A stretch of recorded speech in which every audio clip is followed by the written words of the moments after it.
Hi, Roger Lewis again, Lewis Energy Project. I realised in two of my videos possibly the actual how the efficiency gains increased wasn't exactly clear, so I thought I'd actually run through this in a separate video. Basically, we'll take the example of a nuclear power plant. Effectively, it's 40% efficient as per BEIS figures, British government figures, which is 60% waste. Now that's through a steam turbine. And what I've done is actually got a bank of Stirling engines. You could have other items to actually recover further electricity. Effectively, the first Stirling engine recovers a certain amount, and then the waste of that is recovered by the second, the third, fourth, fifth, etc.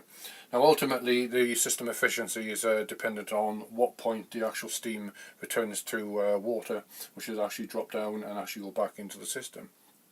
So effectively, you started at 40%, you'd have 60% waste. I've assumed 25% efficiency for a Stirling engine, could be anywhere between 17 and 31% or even 35% from what I could see online, various projects in the past, etc. So 25% of 60% waste is 15%. So an extra 15% gain, so makes 40 plus 15 is 55%. Therefore creates 45% waste. A gain times 25% is 11.25%, increases the efficiency to 66.5%. And basically, by taking a 25% efficiency of the next Stirling engine line and adding it to the previous, you actually end up, after 5 recovery phases, up to 85.77%. All theoretical, of course, but considering Stirling engines have been in use for donkey's years, it's a fairly practical example, and it's fairly feasible to actually get that.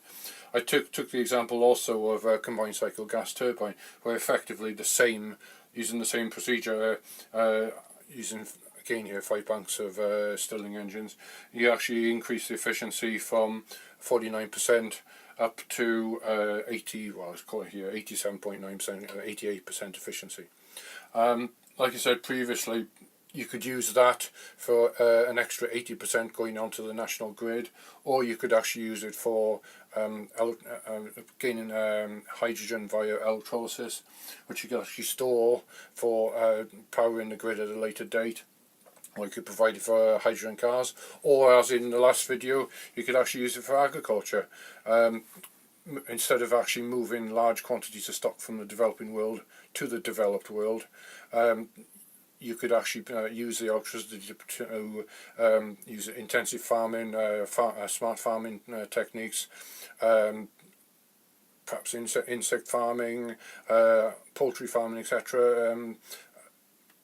Better use of the actual energy for producing food, etc.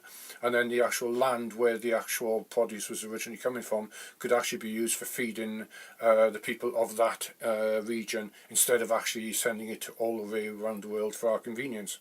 It would also reduce emissions in terms of transportation, etc.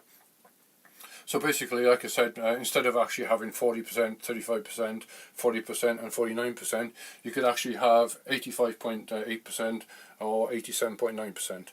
Thank you very much.